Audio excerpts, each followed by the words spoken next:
Dear friends, after our break, in honor of the Passover holiday, we are delighted to be gathering again, and this time for a particularly meaningful encounter. Rudolf Steiner once described what happened when I truly meet the other as the archetypal phenomenon of social science. I let go of myself and enter into the lived experience of the other, only to awaken again to myself, now transformed, expanded, enriched. We invite you to join us for what promises to be an inspiring and deep human exploration of connection, transformation, and the living potential born when we truly meet the other.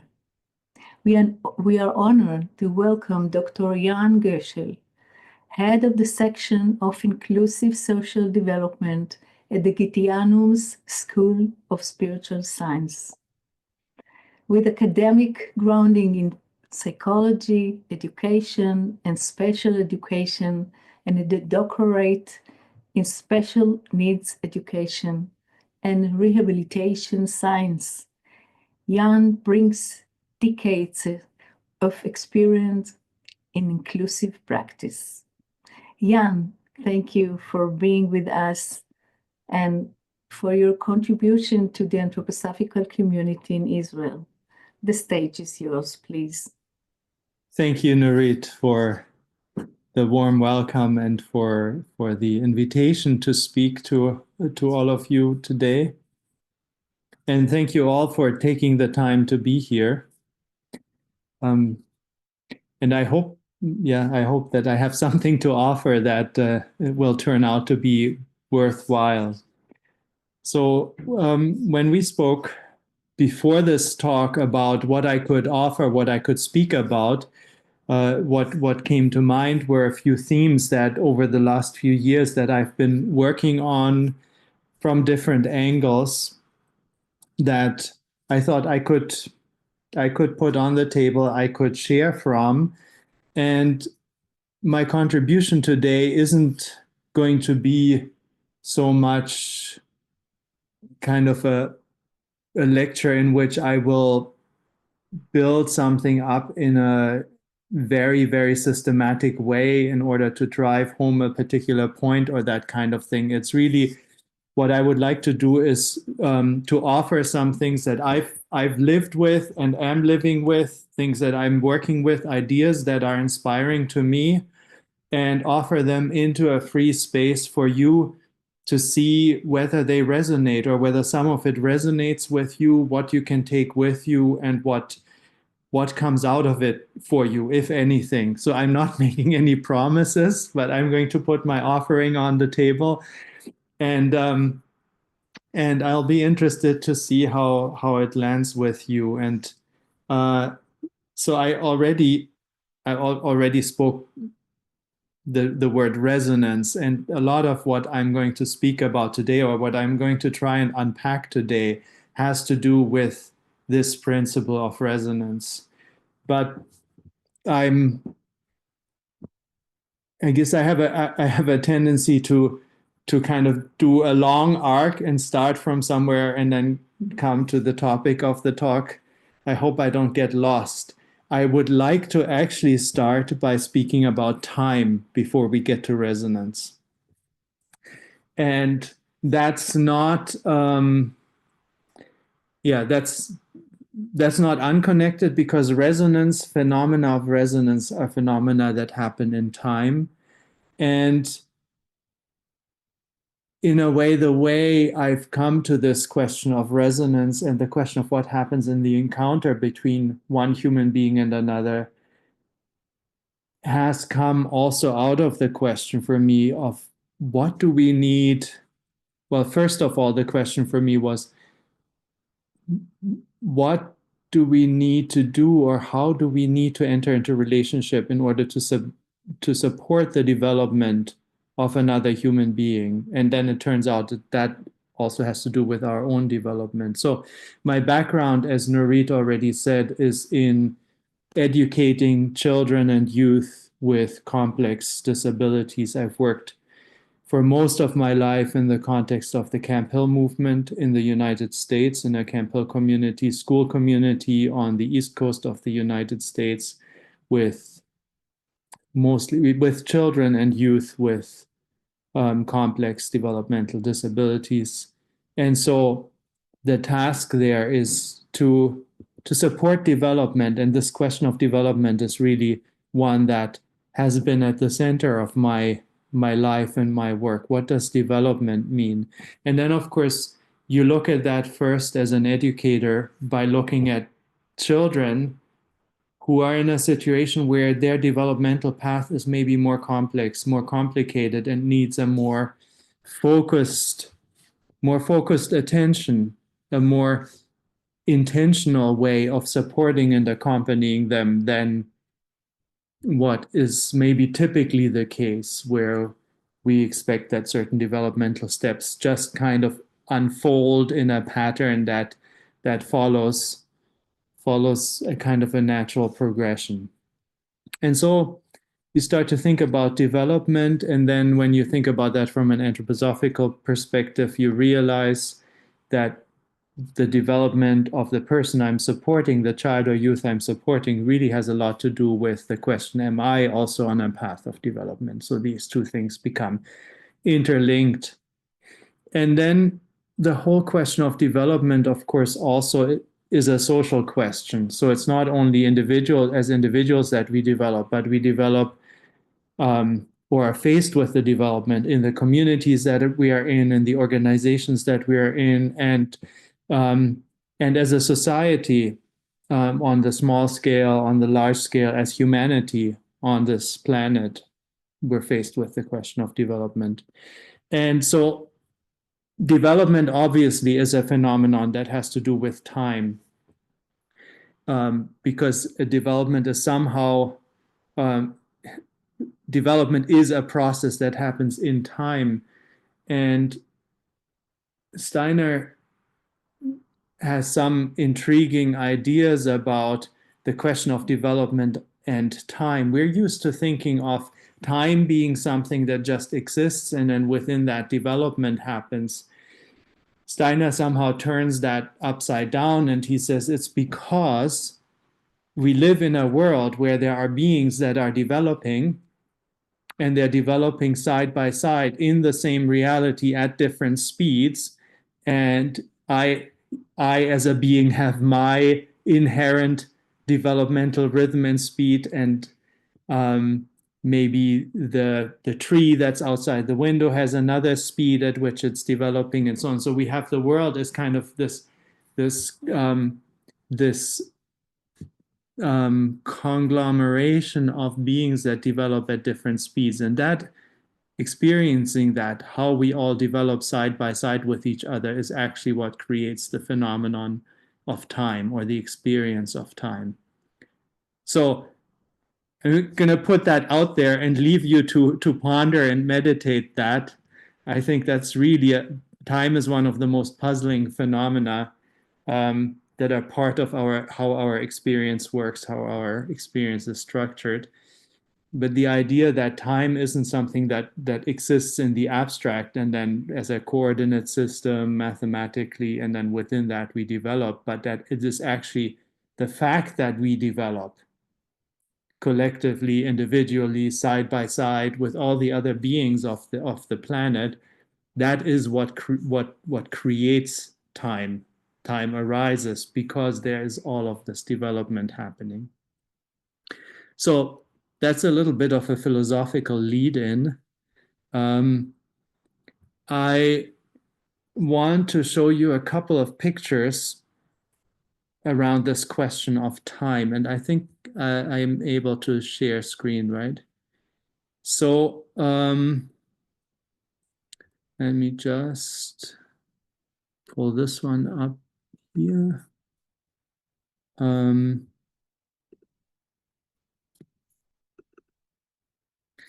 So the first picture that I want to share with you is this one here.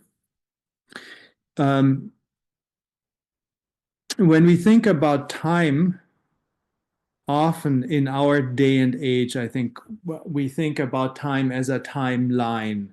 So a line that goes, so for me it's left to right, for you it's right to, anyway, it doesn't matter which direction. It goes from one end to the other as a kind of a progressive line, and our now is this kind of dot on a line in time, and we travel.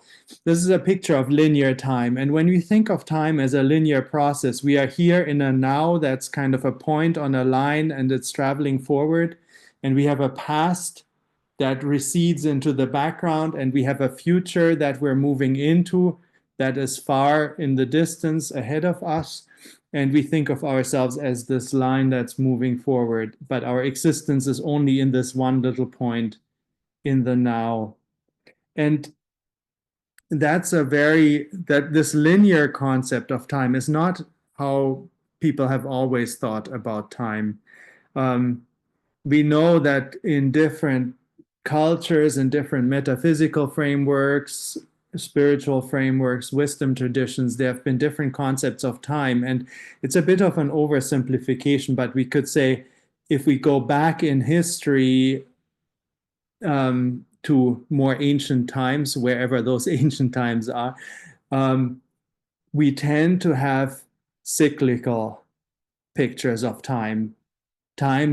Pictures of time, experiences, understandings of time that are more understandings of repetition, not of a line in which there's a sort of a one-directional progression, but things repeat themselves according to a pattern. And there isn't so much in more ancient ways of thinking about time, understanding and experiencing time. There isn't so much of an experience of, I guess, what we call today progress, and which we hold as very important. So for our modern mindset, the whole point of time is progress, right, in a certain way. The whole purpose of time, or the whole point of time, is that things move forward and that things are different tomorrow than they were yesterday, and hopefully they are better tomorrow than they were yesterday, though sometimes we're not so sure about that. But progress is kind of what we're oriented to in a modern view of time. And more ancient views tended to see a pattern that was, of course, when you think about the experience of nature and of the earth and the cosmos, when you live within that, and when within, maybe also within the lifetime of an individual human being, the world isn't very different when you were born, when you die, than it was when you were born. There were maybe times in human history where things didn't change so quickly. I don't know that if that's true, but that's certainly how I imagine it. There were times when things didn't change so quickly. So then it's somehow, when you live into that, and you know that also your parents and your grandparents, they basically talked about the same cycle of the year, the same seasons, the same festivals, the same course of the sun around the earth, and the moon around the earth, and so on, repeating itself. And that's a kind of a cycle that goes round and round, and within that, human life takes place on the earth and with the earth. And in modern times, we have this this idea of a travel on a timeline. I mean, we talk about timelines, we make timelines. And in our organizations, and maybe also in our individual lives, but certainly in business, in project management and so on, we make timelines.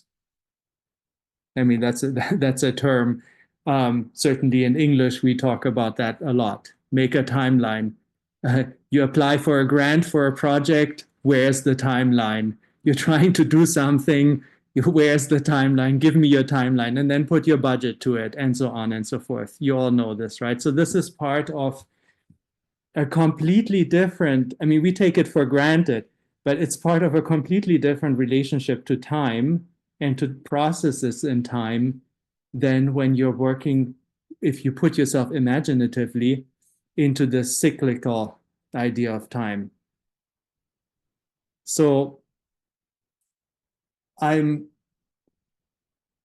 trying to invite you to enter this picture a little bit to somehow come to this experience that what we think of as normal, which is creating timelines, planning strategically, setting goals, and so on, all of that, the way we do that when we do project management, whether the project is my own life or whether it's something in my business and my work or whatever, that's actually, we think it's normal. It's actually not a normal way of doing things from the bigger perspective on human development of consciousness.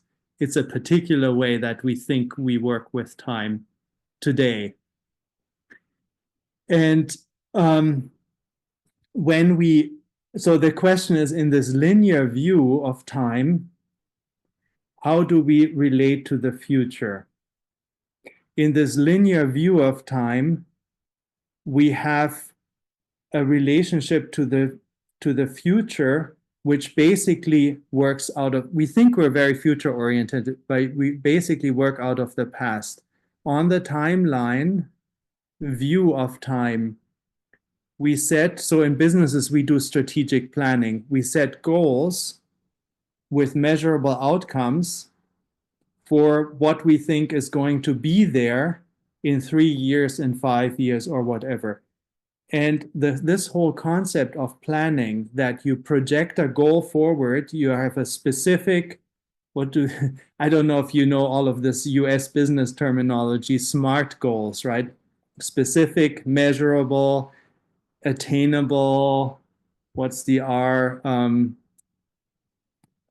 I don't even remember exactly what the R and the T stand for, but timely is the T. Then you have a specific point in time. The R is lost on me right now, but it doesn't really matter. But you have the idea that you can project something forward 3 or 5 years. You can create specific criteria of how you're going to measure whether you have achieved it, and then you work sort of backward from that and create a step 1, step 2, step 3, step 4 timeline of how you're going to get to that goal. So that's one way of working with time processes. And basically what you're doing, or what we are doing when we're doing that, is, and it's not wrong, but it works in a certain way. So what we're doing when we're doing that is we're actually working on the assumption that there are certain constants that are going to be stable, that basically the world in 3 or 5 years is going to still work in important regards, more or less the way it's working now and the way it's worked in the past. Because that's the only way we can project SMART goals forward, that we can be that specific. So we're basically taking assumptions from the past, we're projecting them forward, assuming that more or less the same laws hold true, that the laws of physics aren't going to change, but also some of the other constants that we assume are going to keep working the way that we know them from the past. So what I want to suggest is that this way of relating to the future and to relating to what we call change processes, that I would call strategic planning, which is based on this idea of a linear timeline, that's actually, even though we think we're oriented to the future, it's actually a way of relating to the future that is really based on the past. We're projecting our knowledge that we've gained through knowing how the past has worked up to now. We're projecting that forward and are trying to control outcomes of the future on the basis of what we already know. So when you're working in that way, you want to know as much about how things work as possible, and then you're trying to use that knowledge, which is always based on your observations, experience, what you've studied and learned in the past, and you're projecting that forward. So that works as long as the assumption that things aren't going to fundamentally change in that 3 to 5 year period or whatever you're setting yourself, as long as that holds true. The moment that that doesn't hold true anymore, the moment that what you assume are constants changes, then this way of working doesn't work very well anymore. And the other problem with it is that because it's based on a lot of assumptions that we're carrying forward from the past, it's not a way of working that generally would offer the possibility of fundamental transformation. So this way of working doesn't work anymore when things transform or change more fundamentally by themselves, sort of without our doing. It's also not a way that works very well if we ourselves maybe intentionally want to bring about a more fundamental process of transformation and change, because in that way of thinking, there isn't an opening. There's I want to achieve something that I don't have now, but it's kind of an extrapolation of things that I already know how they work now, and I know how to achieve them. But if I have a sense that I want to invite in an opening for something to more fundamentally transform in my own life individually, or in the case of, say, if I'm an educator in a child's development, or with an organization, or on a more global level, if I want to create an opening for something really qualitatively, fundamentally new to manifest, that maybe I don't even know yet. I don't know yet how it's going to work. I sense a possibility, but I don't know how it's going to work. I can't create that kind of projecting forward strategy that is based on knowledge from the past. So it's not that framing of working with change, working with time processes is something we can do, but it's not something that works very well if we're looking for transformation, for real development that actually shifts something qualitatively on an individual level, on a community level, on a global level. So the question is, what is a way of understanding time and development that opens up the possibility for the kind of fundamental transformation and growth that we see in a natural way in child development, for instance? So with children, as children go through development, or as we go through our biographies, there are significant discontinuities. There are these moments where something new appears that you couldn't have predicted or extrapolated on what was there up to now. That is just something, yes, there is somehow you're building on what comes from the past, but something comes in again and again at different moments that is more than just writing further what comes from the past. And so what makes that kind of, so we have that in human development, what makes that kind of thing possible? And my suggestion is that, and this is kind of built on my reading of Shteiner in the curative education course and in other places, that somehow, this is what this picture tries to say, what would happen if we start turning this little point on the timeline that is our now, and we actually get to a place where the relationship between past, present, and future changes, and we don't think of the future anymore as way out and the past as receding, but actually realize there is a real way in which the past always stays present, and there is a real way in which the future always is already present, and we actually can work with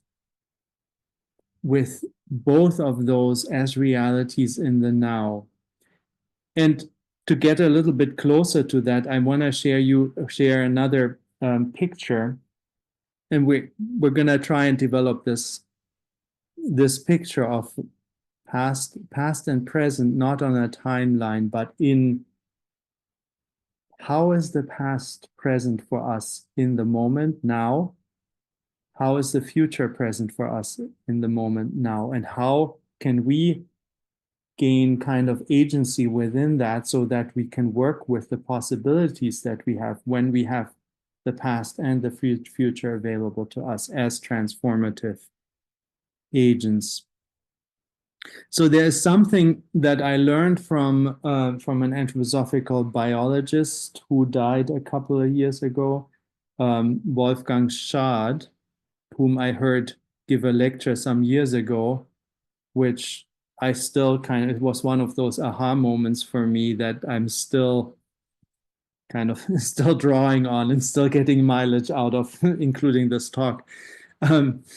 So he gave a lecture to a group of people out of the field that I work in, who are involved in offering training programs, professional development, and so on. And we had asked him, can you explain to us what development means? Not development of something specific, but what is this idea of development? Or this, even when you look at the words, it's interesting in English. I don't know what the word for development is in Hebrew, but in English, development is, so you have envelopment, you wrap something up, and you kind of develop, which is kind of the same picture as in German, Entwicklung. You're wickling, you're wrapping something, rolling something up, and your entwickeln is just kind of to unfold, unpack something that is already there. So both of those words have this idea of kind of the spiral movement in them. Both of those words also create this picture of something that in some respect is already there, kind of latent as a potential, but it's not there outwardly yet, but it's going through a process of becoming manifest. So it's not appearing out of nothing. It's not something that we're just passing through, but it's an unfolding or unwrapping, unpacking of something. And so Wolfgang Schad talked about, so he brought a picture. He brought the picture of an archaeological what do you call it? Archaeological. It's not a human archaeology. So basically of a fossil that was found in the 19th century, of which there are only a few examples, and which caused great controversy. So this was just after Charles Darwin had published his theory of evolution. So evolution, there was kind of a hype and controversy about the whole idea of evolution anyway. And then this fossil was found, which is the Archaeopteryx. I'm going to show it to you. And there's a few of those around. You can't see so much here, but the Archaeopteryx caused a lot of heated debate. That was the kind of, you think, okay, it's a few scientists who are interested in this kind of thing, but it was the kind of debate that captured the public imagination as well, the kind of scientific controversies that filter through into kind of a public discourse, because it really hit on this question, how is this when living organisms develop? What happens actually?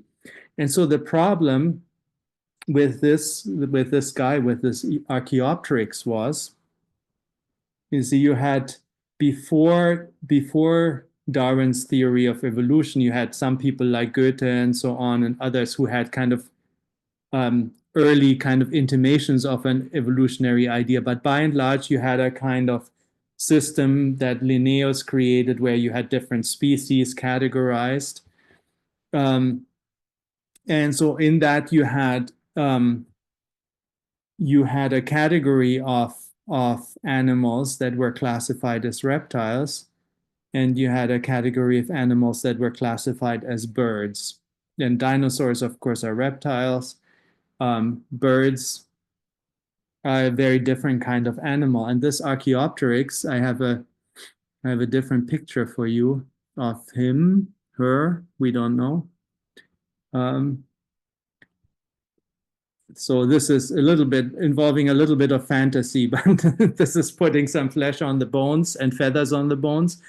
You can see the Archaeopteryx became a problem because there was a debate. Is it still? So now the idea was now, oh, somehow birds developed a higher, more highly evolved type of animal than reptiles. But how is this really? And then you found this being that has some features that if you go through the checklist, what makes a being a reptile, that check the reptile box, and it has some features that check the bird box. So you can see the head of this being basically represents a more ancient structure, reptile structure. It doesn't have a beak. It has a reptile head. And then as you go backwards, it becomes more and more bird-like and starts to have feathers and bird feet. They kind of look like chicken feet or something. And then it has, when you take it apart, it has some features that are kind of in between that you can't really classify as reptile features or as bird features. And people were having heated arguments about what this all means, that there is a being that had clearly reptile features, clearly bird features, and then some in-between features that are hard to classify.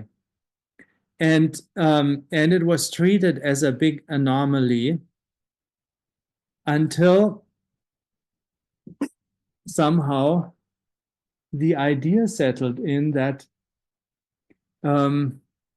maybe it's not an anomaly, and maybe all of us are kind of like the Archaeopteryx.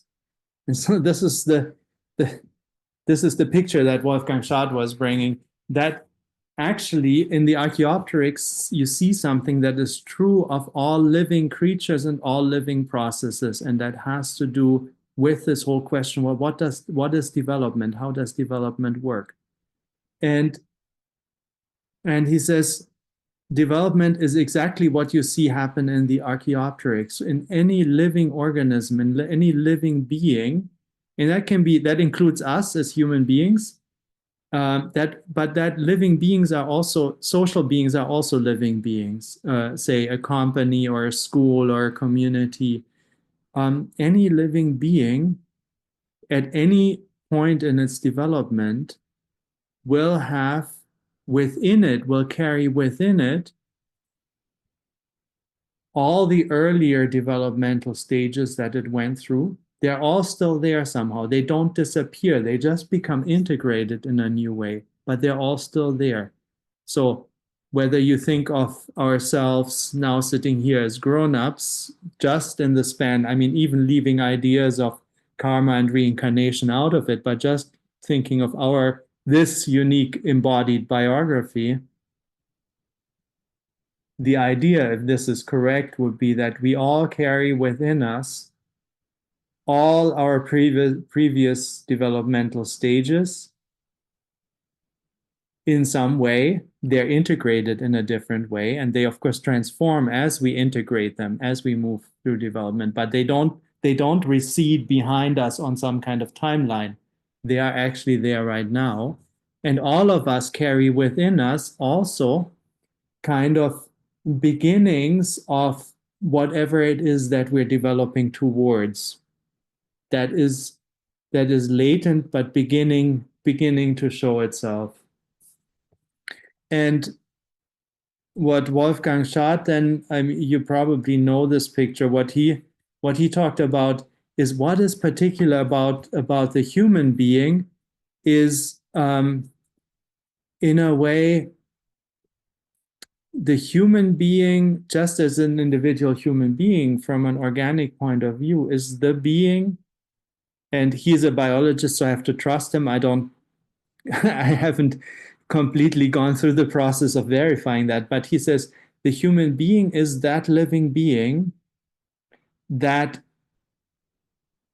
in the way that we are even organically built up in our bodies, the way we are embodied, that integrates the greatest span between past and future in the present moment. And he says you can see that the moment that we are born.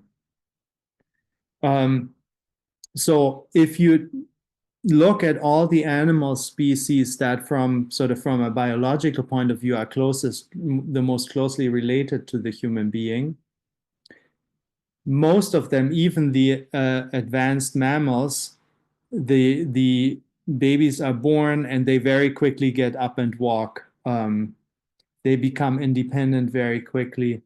And you have some picture of past, present, and future there. But the human being, he says, when we are born, we have three different aspects, three different, you could say, organ systems. Many of you will be familiar with that. If we look at our nerve sense system, our central nervous system, our sensory organs, which are centered in the head, that's the part of us that actually, at the moment, if we are full term, if we are born after a 9-month pregnancy, that part of us, the nerve sense system, and then also anatomically the head, is by far the furthest developed already. So we can open our eyes, we can see the first aspect of our movement that becomes coordinated after birth is the movement of our eyes. The last one that we can effectively use are our legs. So there's a kind of integration of movement from the head downwards that happens after birth. But our nerve sense system is already mature enough that even if we are born 2 months early, that's kind of, we get to the place where the earliest, I mean, with technologies, we can help premature babies survive earlier and earlier, but there is a limit. But a child that's born at 7 months, actually their nerve sense system is okay. That is already actually at 7 months ready to survive in the outside world, outside the womb. And so at 9 months, in a certain way, Shad says, this nerve sense system is a part of ourselves that is already overdue. So we have this old, that old part of ourselves that at the moment of birth actually is already in a certain way over mature, that has really come into form, that would have been ready to be born at 7 months already. So we have that part. And then we have the other part of ourselves, the metabolic limb system, which is actually still premature. And that's why we need so much attention from parents. That is why we have this long period where we are not able to walk until 1 year of age. There's no other mammal that needs to be looked after for 1 year by their parents before they can even walk independently. Why we have such a long process of being dependent on, also metabolically, on mother's milk, or then of course substitutes for it. This whole process has to do with the fact that at 9 months, if we're born at 9 months, our metabolic system and our limb system actually isn't ready yet. So that's the part of ourselves that's always premature. So that's actually still that appears in the outside world at the moment of birth, but it's actually still off the future. It's actually not there yet. And so it needs this special care. And the only part of ourselves that is really ready to be born at 9 months of age is our rhythmical system. That is really exactly right at 9 months. And we are born, we take the first breath, the opening between the two sides of our heart closes so that the oxygenated and the circulation of the blood that goes to the lungs and gets oxygenated and the circulation that goes to the organs of the body separate themselves. So the whole relationship between breathing and circulation establishes itself the moment of birth, at the moment of birth, and is ready to do that. So we have these three parts that in a way, even in our body, give us this co-presence of a past that in a way is overformed, a future that is just in the process of coming into being, and a rhythmical system that mediates between those two. And so Shad calls us as human beings time integrative beings because it is written in the entire structure of our embodied being that we live, even through how our bodies are constituted and are developing, we live in past, present, and future at the same time. We always have. And then, of course, with the newborn child, that is most visible in the bodily aspect. And then as we become adults, our bodies have matured. Yes, that threefoldness is still there, but then we can also experience that on a soul level. And we begin to translate that also in what emerges between us as social forms, social structures, cultures, and so on. But it is a signature of the human being that more than any other being on the earth, we live in a span between past and future that we are always integrating and always bringing into a new relationship. So that's kind of that was kind of my long way around story, and now I want to bring that back to this question because for right now I've tried to build up this picture. How is that with us as individuals? So we as individuals have deeply inscribed into how we are constituted this somehow this mysterious, magical challenge and potential. I would say challenge and potential that we are always beings that bring with ourselves past and future in a field of tension that we're constantly mediating between in this rhythmical process. So that's how we are already as individuals. And so we have this unfinished part of ourselves and the overfinished, overformed part, and these dynamic processes between. And then two of us who are both constituted like that meet. And then this phenomenon that in the announcement, Nurit, you pointed towards it, that I wanted to then talk about. This phenomenon happens. So when two of us meet, Shteiner says there's something that happens that is the archetypal phenomenon of social science. So he called it at one point, which in a way is to say, if we want to understand social processes at any level of scale, what we first have to understand is what happens between one human being and the other. Because all other social processes are built out of that substance that happens between one human being and another.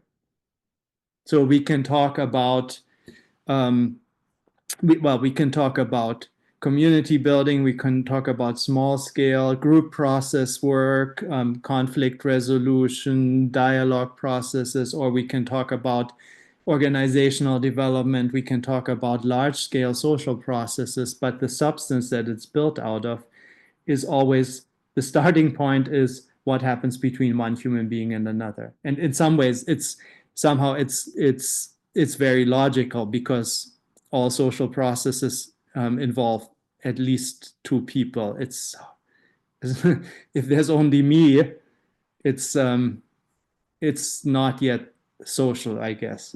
I mean, some people might argue with that, but let's just say social processes involve at least two two people.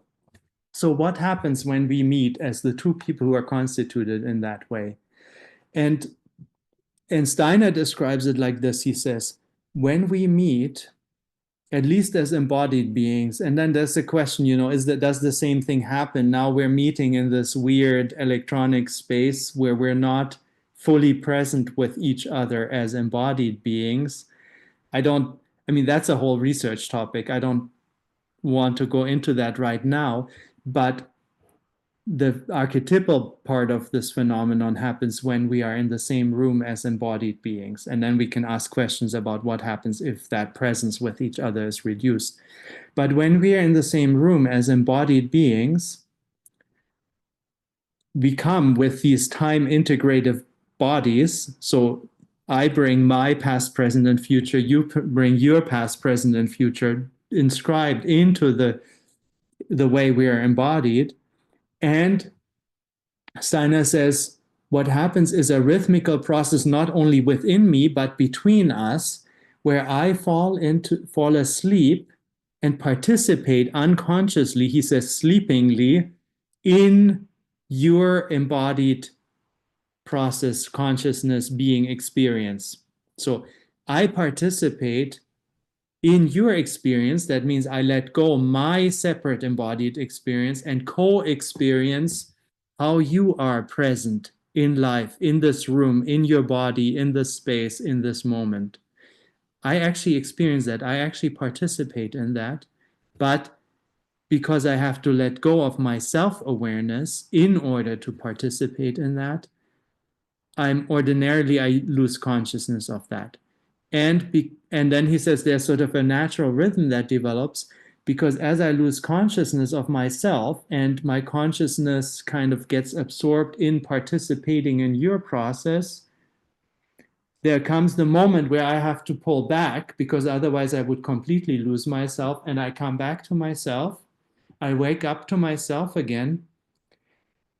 So now I'm conscious again in myself, the experience of myself as a separate being, but I carry within me the resonance, the after effect, in a way, of what I experienced when I was participating in your experience. So I have now within me an experience that I was asleep during the process when it was actually happening, but an experience that I could have never gotten had I not participated in your experience in this embodied, resonant way. Because each of us stands in the world differently, with a different body, different history, different biography, different everything. And so the fact that I can participate in that and then come back to myself means that every time I do that, when I come back to myself, I'm actually different. I have changed. I'm different than I was before. I have changed in a way, furthermore, that I could never I could have done meditations for 100 years and all of that, and all of these things also changed me. But the way that I changed, because I allowed myself to go into embodied resonance with you, is a way that I changed, that I can only change through the encounter with you and through the fact that you are different. You bring a different, what today is called lived experience in phenomenological terms and so on, that you bring with you your whole embodied lived experience that is different than any lived experience that I can ever have, because of how I am embodied. And of course, I do the same for you. So we offer each other that possibility to fill our soul experience, our inner experience, with a content through participation in each other that we could never have accessed had we stayed away from each other, so to speak, stayed separate from each other. And that unlocks a possibility of transformation. And and what is interesting is, so for Steiner, understanding this basic embodied resonance process is the foundation for all social processes. And because it's a transformative process every time, sometimes it's maybe not huge and life-changing, but when we take that if we become convinced that this is really happening, then even in the morning, when I get up and meet the person I'm living with at the sink in the kitchen, and we're looking at the dishes from the night before, even then, this is happening. Maybe that moment isn't radically life-changing. Maybe it can be also, but nevertheless, in some small way, we go away even from that encounter differently than we were before. Every encounter, unless we found a way of completely shutting ourselves off. And that's, of course, that is the question. So what are the conditions that this process is able to happen? And what is really interesting to me and exciting is there's a German sociologist by name of Hartmut Rosa, who is a professor at the University of Jena in the eastern part of Germany. And he's a sociologist, and in 2016 he published a book. You can find him online if you're interested. Many of his lectures are in German, but some are also in English. He published a book called Resonance. And so he is a sociologist, and remember Steiner said, what is the fundamental phenomenon of social science, and then spoke about this embodied resonance process. He is a sociologist, not an anthroposophist, who somehow comes to the same idea that he wants to build, lay a foundation for social science, for sociology, by understanding this phenomenon of resonance. And he talks in a way about the same phenomenon as Steiner does. He describes resonance in terms of 4 parts, which again, it's a little bit different than Steiner in this, but it's actually the same image he's tuning into. He says the first thing in order for resonance to arise is that I have to be touched, so in some way, come into contact, be touched with by someone or something. He then extends it not only to other human beings. I'm staying now in the human-to-human encounter. I have to be touched by something that comes from someone who is not I. So it has to be something that is not me, has to touch me. And then when I'm being touched, then the second thing is that an activity arises within myself that responds to this touch by the other. And I start to respond with my own voice. So for Hartmut Rosa, resonance is not the same as what he calls echo, where the same thing comes back, but there's a relationship between what comes from you and what then arises as activity in me. Those things are in relationship with each other, but also the 2 voices are preserved in it. So I respond with my own activity to what comes from you. So this own activity in Steiner's term would be this waking up to myself again, carries within it the resonance of the touch that came from you, which I allowed myself to be affected by. And at the same time, it's in my own activity. And when these 2 things come into a process, the third element is transformation happens. Both of the individuals, both of the people who are involved in this resonant relationship become different in exactly the way that I described early on, because I'm participating in something, in an experience that I could have never created for myself, and you're participating in an experience that you could have never created for yourself, because we're able to come into this resonance with each other. And so both of us become different. And that's the interesting thing, that makes a 4th element possible. The fact that we're changing makes it possible for an opening to occur. And there Rosa uses a kind of a very difficult to translate German word. It's one of those, I think all languages have these words that are so rich with meaning that somehow translation doesn't really work properly. So he he calls this moment, this fourth moment, Unverfügbarkeit. I don't know if any of you speak German, but unverfügbar means something, the English translator translates it as uncontrollability, but it is much more subtle than controllability or uncontrollability. If something is unverfügbar, it means I can't force it, I can't appropriate it, yes, I can't control it, but it's something that appears, and I can only create the openness for it to appear. But something new comes in that neither I nor you are in a way contributing, but through us entering into this process, we open the doors for some third element to become present, which is completely new. So this is in a way how the phenomenon of resonance, embodied resonance, opens the space, opens the possibility for something, we could now say something from the future to appear. Something that wasn't there, that neither I brought with me from the past, nor you brought with you yourself from the past, but that appears as a new element. And if we're tuned into that, if we're perceptive of that, we can, not appropriate it and control it because it's probably too tender, too subtle, but we can connect with it, and it can be a new intuition, it can be a creative idea, it can be many different things. We can become aware of it and kind of create the conditions for it to change and transform outer life in one way or another.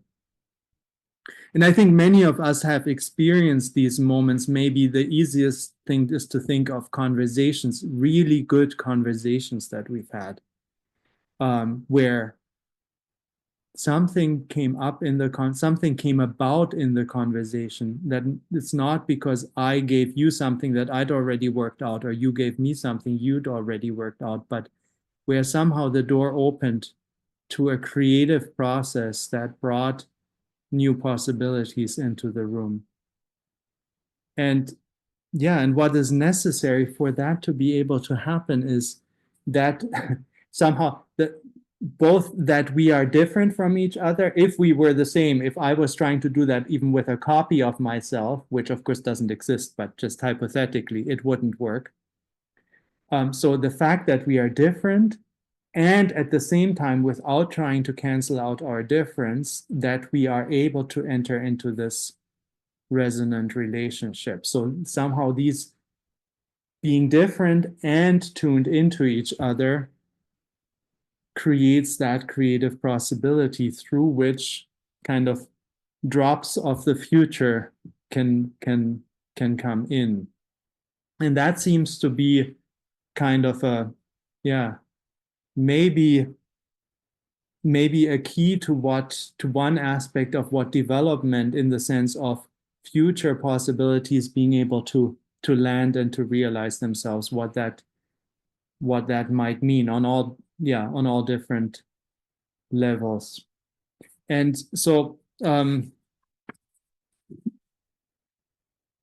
this is something that a principle that I've been working with for a little while now. And of course, in an educational context, that becomes very interesting when you're working with children, and how do you create resonant relationships so that the future is able to come in, because education is all about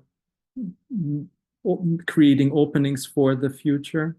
And how do you do that in a way that is, and now you can see it, that is different from this kind of strategic planning mindset, which even in educational space, I've practiced special education in the United States, where you write IEPs that are all based on the strategic planning mindset. You project forward measurable outcomes and goals for the child. So that means you're working constantly out of a mindset of already knowing what's supposed to happen and then just having to make it happen.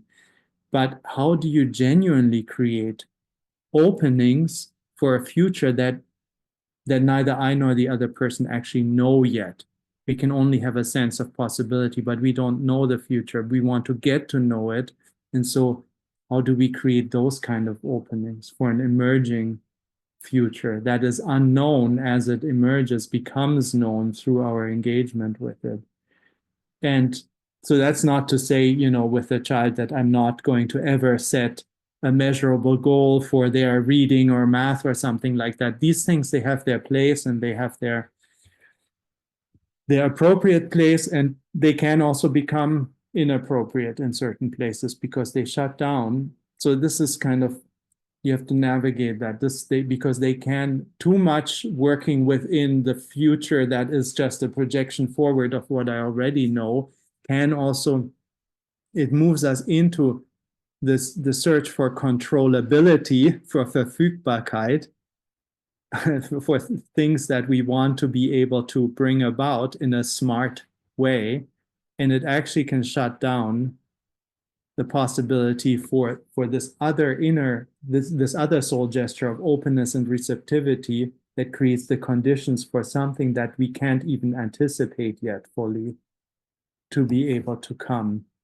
And so in education, it's kind of close to my experience where I can think of that, but then also what does that mean in community building, in our organizations? What does that mean in also cultural change, cultural evolution and development, and on all levels of scale of how we figure out the future with each other as humanity on this planet. And so all, you know, you can go through all the different layers of the things that we try, where we're searching for how do we make it possible for a human future to be able to come in and to become embodied through us. So that's what I wanted to offer, to put on the table, and I hope that some of it resonated with you, is resonating with you, and that you found the hour with me worthwhile, and I thank you for giving me your attention and your time.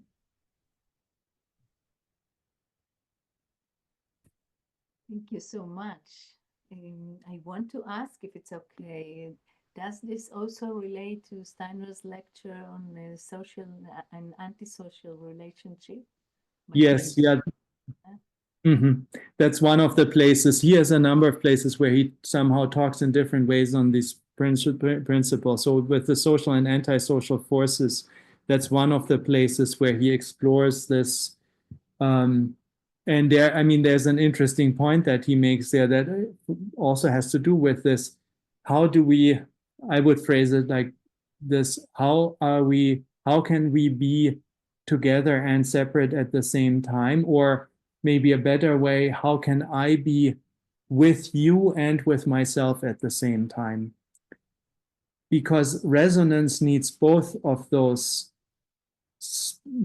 spaces. And as somebody who has lived a significant part of their life in a Camphill community, in an intentional community, I kind of have to think of it also through that experience, you know. And as Steiner makes this interesting point, if we try to make kind of the individual space that actually needs to be separate, which in the human constitution is more represented by the nerve sense system as this echo space or resonance body, when we try, but also in our social lives, if the community intrudes too much into my private space, then the tendency will be that my antisocial activities will start to counter that and intrude into the space that actually should be communal.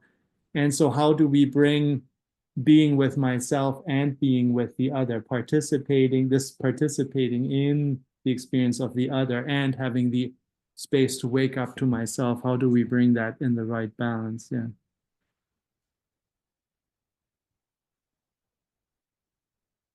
Well, is there any question that you want to ask some of you? This is the time.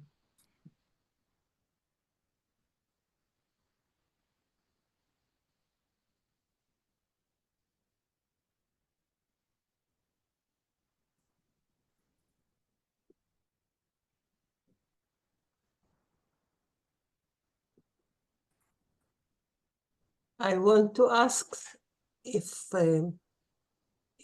what you are describing is something that calls us to build spaces where people meet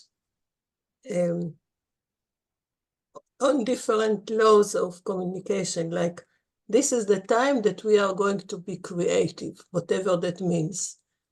We are coming together not to work together, not to learn together, but to be creative in some way. I don't know in what way now, but something like that. Or with children, that there are hours that you learn mathematics or logic, or I don't know what, and there are times that we are coming to a space where you are free and we are asking you to be creative in a way.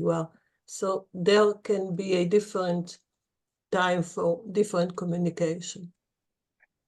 I think that's to me, that is one direction to think about. So how do we create space for this way of encounter? And the moment that I have an objective, like you say, I have a tendency to shut down that space, because we shift into that more instrumental way of being, that has this kind of measurable goal, and we have an objective that we're pursuing. That doesn't mean that within that, this space can't suddenly also open up. And of course, often these things, they mix with each other. But if we want to cultivate this experience, I think to create spaces that are, on the one hand, I think that are purposeful, but not in an instrumental way, where there's an intentionality in us being together, but one that isn't instrumental or strategic or trying to achieve control over something, but where something, where there's something can emerge. And that can be in an artistic, of course, in an artistic pursuit. That can be because we're dancing with each other, or just because we're creating a very open space where maybe we're having a meal together and we're coming in an attitude of conversation, of interest in the other, but we don't know I don't come with an agenda of what I'm going to talk to you about. We see what emerges. So spaces that have that kind of quality. And I do think it's part of sort of this idea of a social art. The social art is how we create these spaces that give the possibility for emergence. And one of the things that Hartmut Rosa points to, that is conducive to it, one is this creating things that don't have an instrumental purpose, and the other is time. So he points a lot to time, and anything that is under time pressure is usually something that has an instrumental purpose. But time pressure, acceleration, which is such a feature of our everyday life in our time as well, tends to shut that possibility down. So it's always a question of creating spaciousness, and I guess you could say not timelessness, but timefulness. So how can you create spaces of timefulness? I think all of that belongs to that. So do you see some places that try to implement these ideas? I think on an intuitive, or maybe sort of on an intuitive level, many of us do. I think these things are not necessarily new to us, but in a conscious, intentional way, I think anybody who is engaged in community building is actually trying to do that in whatever form that is. And certainly there are, when I think of people who work with cultural arts centers, cultural arts projects, it's often through the arts that it doesn't have to be through the arts, but that's often a tool to shift into that different mode. So people who work with arts processes with youth, or in cultural centers or inclusive arts processes, I think they're all trying to tap into these processes. Interesting, thank you.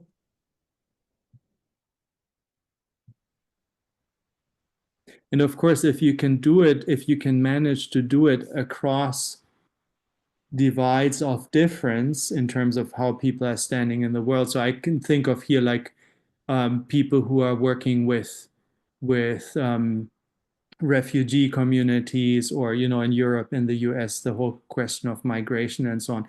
When you can build these spaces across, but it can be other categories as well. I mean, it can be whatever, but if you can build them across difference, then I think there is, of course, a greater challenge, but also potential that opens up. So, I mean, this is just like, I'm thinking of a lot of social projects right now, like who work with arts-based processes in a social context, but it can be really, really anywhere. I mean, I also know that in some organizations, when there's a question of visioning processes, of trying to see what is the future of the community, of the school, of the organization, where is it wanting to go, you also try to create social processes that have this kind. If you're not doing standard strategic planning, but you're trying to work with a process that allows, I mean, some people would say the being of the organization or the being of the community, or something to speak that is not me making up or us making up where we want to go, but where does it want to go? Interesting. You have to shift into that as well. Mm.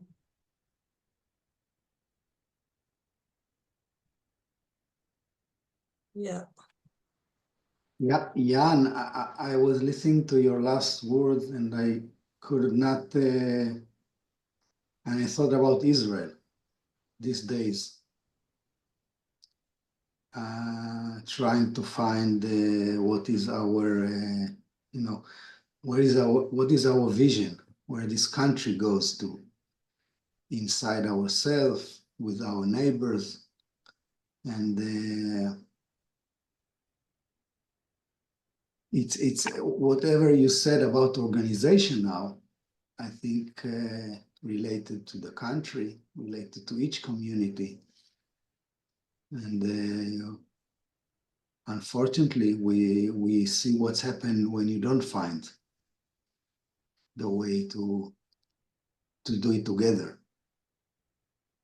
And so what you describe about the I want to check that I understand you, that what you describe about the human being and the encounter between two human beings, if it's not come to, if it doesn't happen, at the end we find this horrible situation of war, if that's true. I mean, I think so. I can't say too much about Israel because I'm not in Israel, but I certainly can say that it's not only Israel that's in that situation. I think it's a very pervasive challenge that we're dealing with in the world at the moment, and that's playing itself out in different ways in different places. I think, again, I mean, I grew up in Germany, but I've lived most of my adult life in the US, and you look at the political situation in the US at the moment, and there are a lot of forces, a lot of tendencies that are, and that didn't only start in January 20th when the new administration came in, but already long build-up, that have the tendency to actually shut down the possibilities for that kind of encounter. And I experience also this, this kind of lostness in terms of what is actually our future vision there. And I think other countries, I mean, I don't live in Germany anymore, but I talk to my colleagues in Europe, and now I spend a lot of time in Switzerland. I'm closer to that. But I think there is maybe that's just reflecting my mood at the moment, but I think a pervasive experience of disorientation and loss of vision. That doesn't mean that there aren't people who have vision, but this experience of loss of vision, and it goes together with a tendency to then kind of try to draw boundaries and create pockets of sameness, withdraw into pockets of sameness. And if what I presented is correct, that is, of course, an understandable reaction. And at the same time, it is it's part of a downward spiral because it's exactly shutting down. Withdrawing into pockets of sameness is exactly shutting down further the possibility of being generative of ideas for the future. So I think I see it as a global question that is just, it has different colorings, different way it shows up in different places, but I see it everywhere. That doesn't mean it's easy to, especially when we are in a reactive mode. I mean, I think I know that from myself when I get stressed and I get, especially the moment that fear comes into it, the moment that I've already been hurt in some way or another, and so on, there is a protective reaction that, I mean, people who talk about trauma, for instance, they often say trauma is a protective reaction that made sense at the time, but it's trauma, but then we become stuck in that pattern. So we're still in that protective pattern, that in that whatever moment it was, we locked into in order to protect ourselves and allow ourselves to survive. But then we get stuck in it, and then we can't come out of it anymore, and it locks us down. So there are all these kind of, and I see these kind of gestures playing themselves out. And the problem is that it's usually understandable. I mean, it's on other levels as well. I think, without getting too political, but in the US again, if I can understand the reaction out of which those parts of the country that I don't feel so aligned with in terms of what they're doing, I can understand the reaction out of which that comes. And at the same time, if it gets locked in, it becomes, and if it then shuts down the doors for entering into this kind of dialogue and resonance with those who have a different experience and who are differently situated in ultimately the same reality, because we can't escape, in the end, we can't escape the fact that we're in the same reality. But that kind of closes down the doors. And so how do we make that turnaround? That's really the question. And it's not easy, but I think that's what is somehow needed, that we kind of find that turnaround. We all have the defense mechanism, isn't it? Yeah, and we need defense mechanisms, and we need to get out of them again. Yeah. Get stuck in them. Yeah. We don't. I think then development, again, to come down to our theme, development can't happen. And you see that again also in child development. If a child gets stuck if you take it on that level, because there you see the archetypes. If a child is traumatized, gets stuck in a defense mechanism, it also gets stuck developmentally. There is at least some aspect of their development stays locked in that place. You kind of shut that down, and then as long as it stays in that defense mechanism.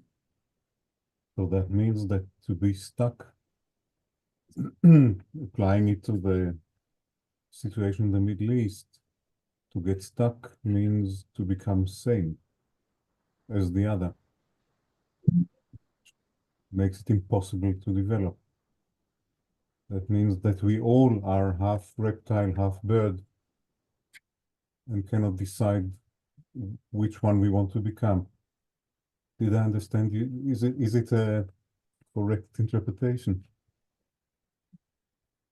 Well, I mean, we're anyway half reptile and half bird, or kind of integrating the reptile part of us. It becomes transformed. The bird part blossoms, and at some point the bird part becomes the old part, and there's something new that emerges. So this is like this, but the reptile part stays within us, but it has to be integrated in a different way.